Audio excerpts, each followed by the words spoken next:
মমতার mission ভাইপোকে admission হাসপাতালে failure. দুটো হাসপাতাল বললো যে কিছু হয়নি, আমরা ভর্তি নেব না। অর্থাৎ এখানেও সেই ভিকটিম কার্ড, এখানেও সেই এক স্টান্টবাজি এবং ড্রামা। মমতা ব্যানার্জি তো নিজে ডক্টর, উনি তার এমপিদের বলতেন কি ওষুধ খাওয়া উচিত, উনি দেখতে পারেন। যারা কোনোদিন সরকারি হসপিটালে ঘুরে দেখেনি ওখানে মানুষের চিকিৎসা হয় কি পশুর চিকিৎসা হয়, আজকে সার্টিফিকেট নেওয়ার জন্য ওই হসপিটালে যেতে হচ্ছে। পুলিশকে দোষ দেওয়া হচ্ছে। আজকে পুলিশ যদি নগদাধীন হয়ে যায়, নিকম্মা হয়ে যায়, তার জন্য দায়ী কে? আমরা তো 15 বছর পুলিশের বিরুদ্ধে লড়ছি আর এই কমপ্লেন করেছি। আজকে পুলিশ খারাপ হয়ে গেল, আজকে ডাক্তার খারাপ হয়ে গেল, হসপিটাল খারাপ হয়ে গেল যখন সময় খারাপ হয়েছে। আজকে এইসব নাটক দেখতে হচ্ছে আমাদের। কিচ্ছু হয়নি। হিরো হতে গেছিলেন কেন? জীবনে যে মাটিতে পা ফেলেনি, হাওয়াতে নেতাগিরি করে বড় হয়েছেন। 22টা গাড়ির কনভয়, 100টা পুলিশ, এ তো আমরা ছোটবেলা থেকে দেখে এসেছি। কিসের জন্য, কিসের অধিকারী পেতেন? যখন আমার গাড়ি ভাঙতো, আমাদের কর্মীরা সুসাইড করতো, যখন পিটিয়ে মারা হতো আমাদের কর্মীদের, ওদের নেতারা কুণাল ঘোষ, ববি হাকিম স্টেটমেন্ট দিত কি জনরোষে বিজেপির লোকেদের মেরেছে। দেখুন জনরোষে কি বলে, কাকে বলে। আর যখন সুইসাইড করতো আমাদের কর্মীরা, বলছে বিজেপির লোকেরা হতাশায় সুইসাইড করছে। তোমার কাউন্সিলর সুইসাইড কেন করলো? কেন বাড়ি ছেড়ে পালিয়ে যাচ্ছ? পাবলিক রাস্তায় কেন পেটাচ্ছে? আমি বলেছি বাকি নেতারাও সাবধান থাকুন, রাস্তায় বেরোবেন না, জামা কাপড় খুলে বাড়ি পাঠিয়ে দেবে। বাজারে ইতিমধ্যেই ডিমের দাম বেড়েছে। খোলা বাজারে ডিমের দাম ডজনে 6 টাকা বেড়েছে। এটা কি এই এত ডিম যদি এত টিএমসি নেতাদের উপহার দেওয়া হয় তাহলে ডিমের দাম তো বাড়বেই।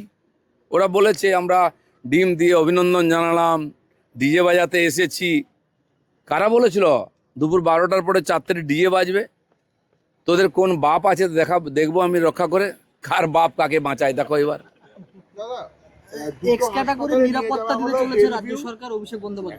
রাজ্য সরকার তো আগেও দিয়েছিল, রাজ্য সরকার তো দিয়েছে। আর আমাদেরকে রাজ্য সরকার কোন, আমি এমএলএ ছিলাম, আমাদের এমএলএদের জন্য ভিক্ষা করেও সুরক্ষা দেয়নি, তাদেরকে মারা হচ্ছিল। আমাদের এমপি খগন মুর্মুকে মেরে রক্তাক্ত করে দেওয়া, সে ফটো আপনারা দেখিয়েছেন। তখন সিম্পেথিও দেখিনি, নাটকও করিনি। তো একটা এমপির সুরক্ষা নেই। এখন বলছে উনি এমপি। আচ্ছা, বিজেপির এমপি হলে এমপি নয়, টিএমসির এমপি হলে এমপি। আমাদের বাধ্য হয়ে কেন্দ্র সরকার আমাদের এমএলএদের সুরক্ষা দিয়েছিল সিআইএসএফের। বিধানসভার মধ্যে সিআইএসএফকে ঢুকতে দেওয়া হতো না। 100-150 সুরক্ষা কর্মী তারা বাইরে রৌদ্রে দাঁড়িয়ে থাকতেন। সেদিন তো আমরা দেখেছি। আমি তো একটা কথাই বলবো, দেখ কেমন লাগে, এছাড়া কি বলা আছে? অনেকে বলছে অভিষেকের তো নিরাপত্তায় কাটছাট করা হয়েছিল, এই ব্যাপারটা করে ও নিজের নিরাপত্তাটা বাড়ানোর একটা চেষ্টা করে। এইসব চালাকি করে কোনো, আমি বলছি টিএমসির কোনো নেতার নিরাপত্তা দেওয়া উচিত নয়, পাবলিকের হাতে ছেড়ে দেওয়া উচিত। এরা পাবলিককে হ্যারেস করেছে, লুট করেছে, মহিলাদের সঙ্গে যে ব্যবহার করেছে, এই শাহজাহানের মতো আর যারা যারা আছে নামি সব নেতা, পাবলিকের হাতে ছেড়ে দাও আর দেখুক পাবলিকের মার দুনিয়ার বার কীরকম হয়। আমাদেরকে এই গুন্ডারা, এই সমাজ বিরোধীরা দিনের পর দিন আমাদের সাধারণ কর্মী থেকে নেতা কাকে মারেনি? সেই দিনটা আমি ভুলিনি, যেদিন শওকত মোল্লা আর ওখানকার মগরাহাটের এমএলএ 2000 লোক নিয়ে কুস্তিতে রাস্তা ঘেরাও করে আমাদের ন্যাশনাল প্রেসিডেন্ট মাননীয় নাড্ডাজির উপরে অ্যাটাক করেছে। আমি সেই গাড়ির মধ্যে ছিলাম, বড় বড় ইট পড়ছিল দরজায় এসে গাড়িতে। যদি বুলেট প্রুফ গাড়ি না হতো আমরা কেউ বাঁচতাম না। তখন মমতা ব্যানার্জি কোনো স্টেটমেন্ট দেখিনি, তখন ভাইপোকে দেখিনি বলতে যে এটা ঠিক হয়নি। তো সময় চাকা তো ঘোরেই। দেখুন রাজনীতিটা বিরোধী পক্ষে থাকলে কেমন মিষ্টি লাগে, টক লাগে, সেটা একটু বোঝার চেষ্টা করুন। বিধানসভার সইকাণ্ডে গতকাল অভিষেক বন্দ্যোপাধ্যায়ের বাড়িতে সিআইডি টিম গেছিল। না, সিআইডি যাবে, সিবিআই যাবে, এনআইএ যাবে, কারণ এই সব ধরনের অপরাধের সঙ্গে এরা যুক্ত আছেন আর এই সিলসিলা চলবে। আমি ভোটের আগে বলেছিলাম যে যদি একদিন সরকার পাল্টে যায় টিএমসির নেতাদেরকে গণধোলাই হবে, রাস্তায় পোস্টে বাঁধা হবে, চৌরাস্তায় কাপড় খুলে নেবে। সবে শুরু হয়েছে, পাবলিক সাহস পেত না, এখন সাহস পেয়েছে পাবলিকের অধিকারের হিসাব নিকাশ করার। তবু আমি বলবো এই দেশে আইনের রাজ্য, এই রাজ্যে আইনের রাজ হবে, আইনের উপরে ভরসা রাখুন। অনেক বড় বড় লোককে আইনের ভিতরে যেতে হয়েছে, কেউ বাইরে নয়। আর আমাদের বিজেপি সরকারের উপরে ভরসা রাখুন, কোনো দোষী বাঁচবে না, সবাইকে সাজা পেতে হবে। শনিবারের বারবেলাটা ওনার কাছে ভালো গেল না। প্রথমে বাড়িতে সিআইডি গেল, তারপরে ওনাকে পচা ডিম ফিম সব ছোড়া হলো। তাহলে কি ওনার শনির দশা লেগেছে? না, সবে তো শুরু হয়েছে না। এতদিন ক্ষমতার অপব্যবহার করে ওনারা যা যা করেছেন না, আমার মনে হয় দুনিয়াতে খুব কম দেশে এরকম দেখেছি আমরা। তো তার তো হিসাব হবে, আইনের কাজ করছে। পাবলিকের যে ক্ষোভ ছিল, আচ্ছা কি আছে, কটা দিন যদি বাড়ি থেকে না বেরোতেন কি অসুবিধা হয়ে যেত? আমি বলছি বাকি নেতাদেরও টিএমসির, আপনারা বেরোবেন না, কেউ আপনাদের দায় নেবে না।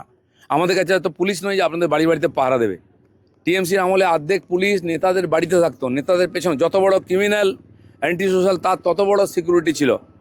যত বুলেট প্রুফ গাড়ি, দামি দামি গাড়ি কেনা হতো, পুলিশরা বলছে আমাদের ঢরঢরের গাড়ি দিয়ে নেতারা সব ভালো গাড়ি নিয়ে নিচ্ছে সিকিউরিটির জন্য। কেন পয়সা খরচা করবে? তোমরা চুরি করবে, লোককে হ্যারাসমেন্ট করবে, আর সরকার তাদেরকে পাহারা দেবে? কোনো দায় নেই। শিয়ালদা হাওড়ার মেসি কাণ্ডে অরূপ বিশ্বাসের বিরুদ্ধে বিধাননগর দক্ষিণ থানা এফআইআর দায়ের করলো। 5-6টি ধারা বিএনএস, ভারতীয় ন্যায় সংহিতা, দুটি তার মধ্যে দেখুন, নজর- পঞ্চায়েতে দুর্নীতি, মিউনিসিপ্যালিটিতে, জেলা পরিষদে, ভিন্ন ডিপার্টমেন্টে, কিন্তু আন্তর্জাতিক দুর্নীতি এটা টিএমসি করেছে। আন্তর্জাতিক অপমান মেসিকে টিএমসি নেতারা করেছেন।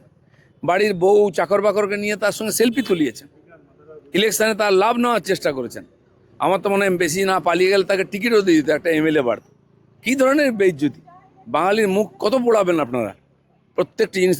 এবং তাকে নাম করে কত কোটি কোটি টাকা তোলা হয়েছে, লুট করা হয়েছে।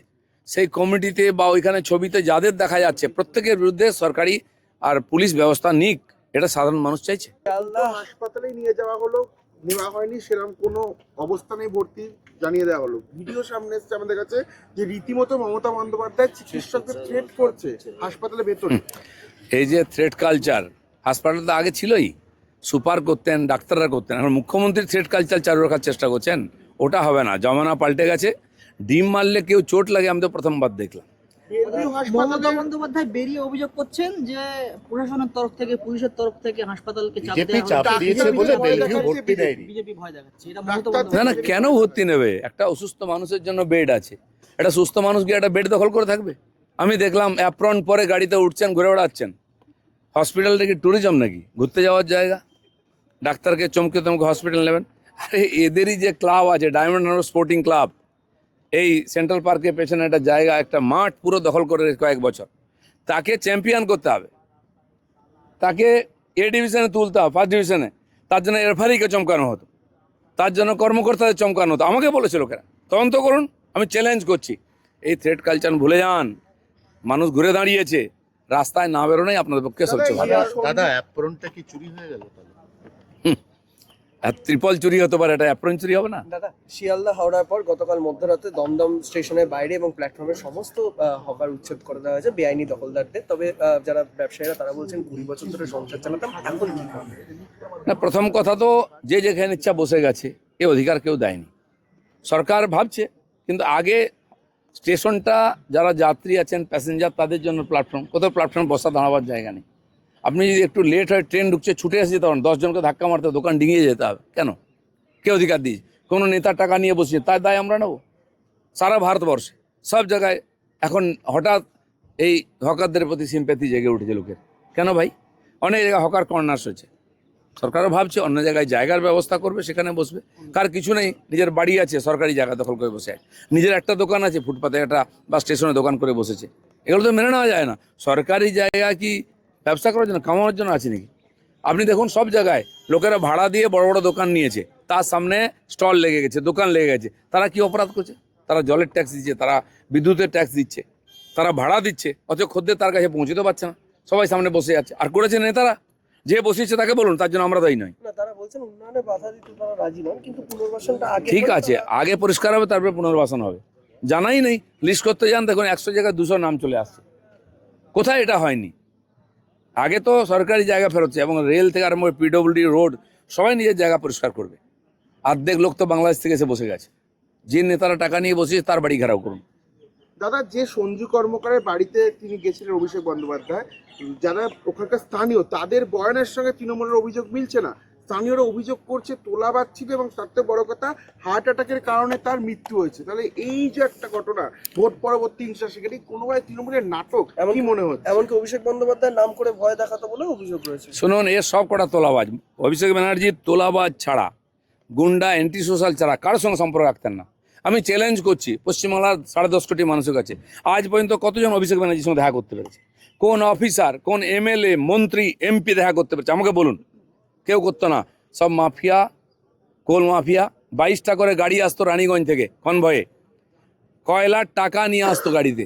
আমরা কমপ্লেন করেছি, পুলিশ তাকাতো না, উল্টো দিকে তাকাতো। তার জন্য রাস্তায় পুলিশ গার্ড থাকতো যে কেউ ডিস্টার্ব না করতে পারে। চ্যালেঞ্জ করছি দিনের পর দিন, সব তথ্য পাওয়া যায় ইনকোয়ারি হলে। এসব আমরা দেখে এসেছি। অতএব ঠিক আছে, এ তো গরু মেরে জুতো দান হলো, না দাদা, এখানে অল্পের উপর দিয়ে যাচ্ছে। সাবধান হয়ে যান, কোথাও যাওয়ার দরকার নেই। 15 বছর অনেক কষ্ট করেছেন, আমরা কাজ করছি, দেখুন বাড়িতে টিভিতে দেখুন কীরকম কাজ হচ্ছে। একদম রিস্ক নেবেন না, আমরা আপনাদের দায়িত্ব নিইনি। দাদা, তৃণমূল বলছে ভোট পরবর্তী হিংসার শিকার, কিন্তু স্থানীয়রা বলছে যে হার্ট অ্যাটাকের কারণে তার মৃত্যু। বহু জায়গায় এটা কিভাবে? এসআইআর রাস্তায় পড়ে মরে যাচ্ছে, বউর সঙ্গে ঝগড়া করে ফাঁসি খেলো, সে নাকি এসআইআরে মারা গেছে। ওই সময় যে জিএসটি হলো বা ডিমনিটাইজেশনে কেউ মারা গেল হার্ট অ্যাটাক করে, কোনো হসপিটালে চিকিৎসা ব্যবস্থা নেই, লোক মরে যাচ্ছে, বলছে জিএসটি লাইনে মারা গেছে। এখন এসআইআর মারা যাচ্ছে, এখন পাবলিকের পেঁদানি ভয়ে সুইসাইড করছে, বলছে আর ইয়ে হয়েছে। যে লোকটা অ্যান্টি সোশ্যাল পাবলিক জানে, যার নামে কেস আছে, তার প্রতি কোনো সমবেদনা নেই। সে গলায় দড়ি দিল, কি বিষ খেলো, কি হার্ট অ্যাটাক করলো, এ তো প্রায়শ্চিত্ত হচ্ছে মাত্র। এইরকম ডজন ডজন লোক আছে, কতজনের বাড়ি যাবেন আর কতবার ডিম খাবেন, এটাও ঠিক করুন। দাদা, এটাই শেষ প্রশ্ন। আজ থেকে সরকারি হাসপাতালে ডাক্তারদের আই কার্ড বাধ্যতামূলক এবং ডাক্তার স্বাস্থ্যকর্মী যারা রয়েছে তাদের বায়োমেট্রিকও বাধ্যতামূলক করা ডাক্তার হচ্ছে। থেকে টিচার, সরকারি কর্মচারী, ক্লার্ক, এমনকি ডেলিগেটেড কন্ট্রাকচুয়াল, সবার জন্য বায়োমেট্রিক চালু হবে। সবার আই কার্ড লাগবে, সবাইকে অ্যাকাউন্টে পেমেন্ট করা হবে। হাজার হাজার লোক আছে যে কোথাও নেছে বেতন পায় বাড়িতে বসে। সে এই নারেগা বা জিরামজি থেকে আরম্ভ করে সমস্ত প্রজেক্টে লক্ষ লক্ষ লোক লুটে খাচ্ছে, ভুয়ো। সেজন্য সরকারি টাকা ওদের গর্বে যাচ্ছে কেবল ভোটের জন্য, তারপরেও জেতা গেল না। সেজন্য সব জায়গায় পরিষ্কৃত হবে, এটা সবাইকে মেনে নিতে হবে। অনেকে কষ্ট হচ্ছে, একদিন কাজ করেননি, বাড়িতে বসে বেতন পেতেন, পিকনিক করতেন, ঘুরতে যেতেন, তারা অনেকে আন্দোলন করার চেষ্টা করছেন। এই ভুলটা করবেন না, কাজ করুন, পয়সা নেই।